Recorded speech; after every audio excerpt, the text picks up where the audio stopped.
I believe that most human beings are only living at about 40% of their capability. So the mind has a governor, like a car. If you're driving a car and the car has a governor on it, the car may say 130 miles an hour, but the governor is set for 91.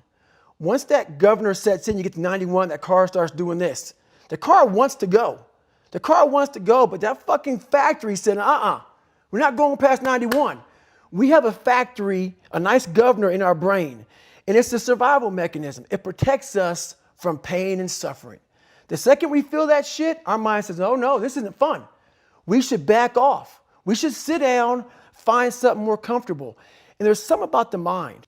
The mind has the tactical advantage over you at all times. At all times of your life, the mind has a tactical advantage over you. Why is that? It knows what you're afraid of. It knows your insecurities. It knows your deep, dark lies. And it starts to push you away from that shit. It pushes you in a direction that is comfortable. The mind controls everything. So what I realized was that when I was growing up and I was 300 pounds and I got all fat and I got all insecure, I realized that my mind kept taking me in this direction. When things got uncomfortable for me, when I was facing my insecurities, I was facing my fears, my mind said, oh no, we have the tactical advantage. We need to get you, separate you from this feeling over here. Life's all about feelings. We want the happy feeling.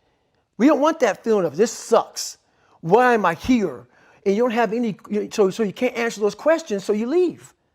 I started realizing that if in that moment you can answer those fucked up questions and you are now in charge of your brain versus your brain ruling you, that's where all that stuff comes from. So the 40% rule is all of that. You get to 40%, your brain says, we're done.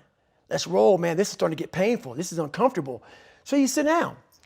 You have to figure out ways, and everybody's different. That's how the book kind of talks about, like we all have these things about, 5 steps to this and 4 steps to this. It's a lot more than that. That's all bullshit. It's a practice that you have to, it's a habit.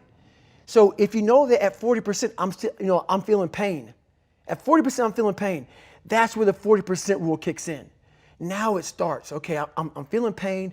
My mind's saying all this shit to me. It's saying, get out of here, run, flee. The fight or flight kicks in. Okay, we're done. We're not good enough. It starts telling you all these things. You start to believe it because the mind controls all. This is the time where you have to gain control back of your mind. It's okay. Let me see if I can go 45%. And once you start giving yourself more and more hope and start realizing, okay, the mind starts to be, okay, what are you doing? We're supposed to be going right and you're going left. You start then controlling your mind. Start finding more in yourself. And then it goes from 40% to a lot further than that. But that's the start of it though. Get to the spot where your mind is saying stop. Wherever that is, you gotta get there first. And then that's when that shit starts to work for you. You gotta control yourself in that moment.